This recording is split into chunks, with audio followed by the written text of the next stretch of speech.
رانا صاحب چونکہ آپ حکومت ہیں، پہلا سوال آف کورس آپ سے ہی ہوگا. یہ جو ایک آپ نے نظر سے ایک سٹوری بھی گزری ہوگی کل شہباز رانا صاحب نے بھی کی، جس میں انہوں نے کہا جی کہ یہ جو کابینہ میں جب آیا وہ ٹیکس کے معاملات کا، تو وہ بیٹھے بٹھائے آپ نے 2.5% کر دیا جو تنخواہ دار طبقے پہ آپ نے آئی ایم ایف سے کمٹمنٹ دی تھی کہ آپ ان کو 5% ریلیف دیں گے، تو 5% سے 1% ریلیف دیں گے، آپ نے 2.5% کر دیا. یہ کیا ایسا ہی ہوا تھا اس میٹنگ کے اندر کہ پہلے ریلیف زیادہ دیا جا رہا تھا لیکن چونکہ سرکاری ملازمان کی تنخواہ بڑھی تو اس کو وہاں تبدیل کرنا پڑا؟ بسم اللہ الرحمن الرحیم. دیکھیں، جب بھی کوئی پرپوزل آتا ہے تو صرف ایک سنگولر پرپوزل نہیں آتا، ملٹیپل سیناریوز بنتے ہیں، 2-3 آپشنز نکالی جاتی ہیں، اور آبویسلی کہیں اگر ریونیو شارٹ فال ہو رہا ہے تو پھر آپ نے دوسری طرف سے کور کرنا ہوتا ہے. تو میں جو ہے کوئی اس طرح کا نہیں تھا. اس پہ بحث ہوئی کہ کہاں جو ہے وہ تنخواہ دار طبقے کے حوالے سے بھی اسی طرح پرپوزل بنے ہوئے تھے کہ پہلے بھی ایک 10% کا پرپوزل تھا، ایک 7% کا پرپوزل تھا، ایک 5% کا بھی پرپوزل تھا.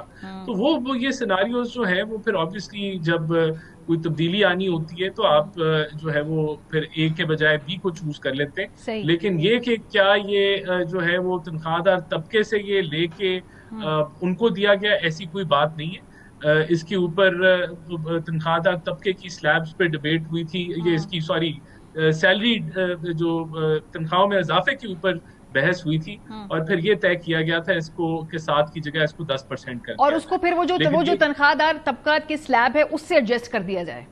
نہیں، ایسا نہیں ہے. ایسا نہیں ہے کہ وہ ایڈجسٹمنٹ سیلری سے لے کے ادھر دے دی گئی تھی. کوئی ایسی بیک اینڈ فورتھ نہیں ہوئی تھی. وہ ایڈجسٹمنٹ پھر کہاں سے ہوئی رانا صاحب، اگر وہاں سے نہیں ہوئی؟ کیونکہ ہوئی تو ہے لاسٹ مومنٹ پہ. پھر نہیں، وہ دیکھیں وہ پھر اور کسی جگہ سے انہوں نے کور کی ہوگی، لیکن ایسا نہیں ہے کہ یہاں سے کور کر کے ادھر کر دی تھی. یہ بالکل انکریکٹ ہے، ایسا نہیں.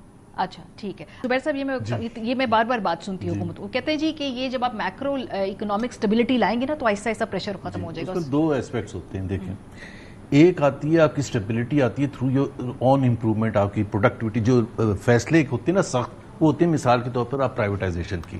ریفارمز وہ ہوتے ہیں کہ پبلک سیکٹر انٹرپرائزز کا آپ نے کیا کرنا ہے، ٹیکس سیکٹر کا کیا کرنا ہے، ایگریکلچر سیکٹر کا کیا کرنا ہے، جس میں لوگوں کے لیے مشکلات ہوں، انپاپولر ہوں، آپ انپاپولر ہو رہے ہوں. یہ جو انپاپولیرٹی کہہ رہے ہیں، یہ جو میکرو سٹیبلٹی آئی ہے، یہ پاکستان نے 50 دفعہ دیکھا ہے، 25 دفعہ تو دیکھا ہی ہے. 25واں آئی ایم ایف پروگرام ہے. Pakistan gets near the default situation. وہ ڈیفالٹ سچویشن اس لیے ہوتی ہے کہ آپ کے پاس ڈالرز نہیں ہوتے، so you run to I M F.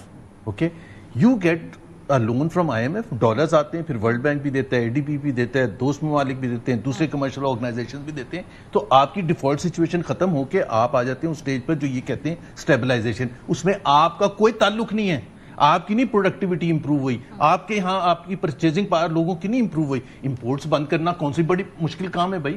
Imports بند کرنا کون سی مشکل کام ہے؟ آپ کہہ رہے ہیں کہ میں پیٹرول بہت میرا خرچہ ہو رہا تھا، میں کار بند کر دوں اور پھر کلیم کروں مہینے کے بعد پیٹرول میں نے اتنا سیو کر لیا.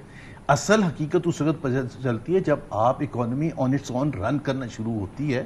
پھر آپ یہ جو سٹیج ہے from stabilization to growth, that is the key. That should not have been taken 3 years. Stable ہے کیا حکومت 3 سال کے مقابلے میں آج اسٹیبل ہے کیا؟ فائنینشیل انسٹیٹیوشنز لائک مودی اگر آپ کی پرچیزنگ پاور 58% کم کر کے over last 3 years, exactly over last 3 years, جس کی تنخواہ 50,000 تھی اس کی پرچیزنگ پاور اس وقت 20,800 ہے. یہ ریالٹی ہے. تو آپ کی اسٹیبلائزیشن جو ہے، اسٹیبلٹی جو ہے، is this called stability؟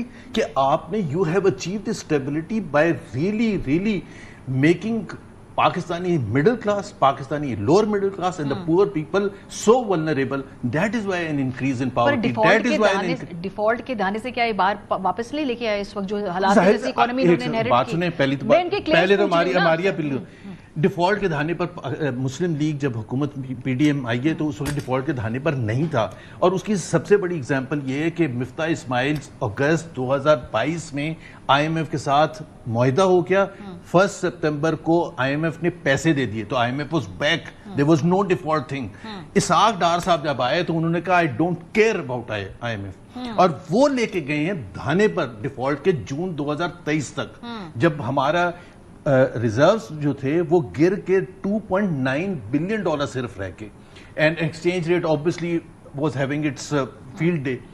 300 سے اوپر چلا گیا dollar and so on and so forth. So stability کون سی لے کے آئے آپ؟ ڈالر وہ تو آپ نے پہلے 20 دفعہ 25 دفعہ کیا. آپ ڈالر لینے چلے جائیں بینک سے, آپ لون لے لیں. ایک سیکنڈ ماریا, گھر میں کھانے کے لیے پیسے نہیں ہے, نوکری نہیں ہے, بزنس نہیں ہے, آپ بینک سے لون مل جائے تو آپ اس کو کہیں گے یہ اچھا ہو گیا کہ اب کھانا پکنا شروع ہو گیا.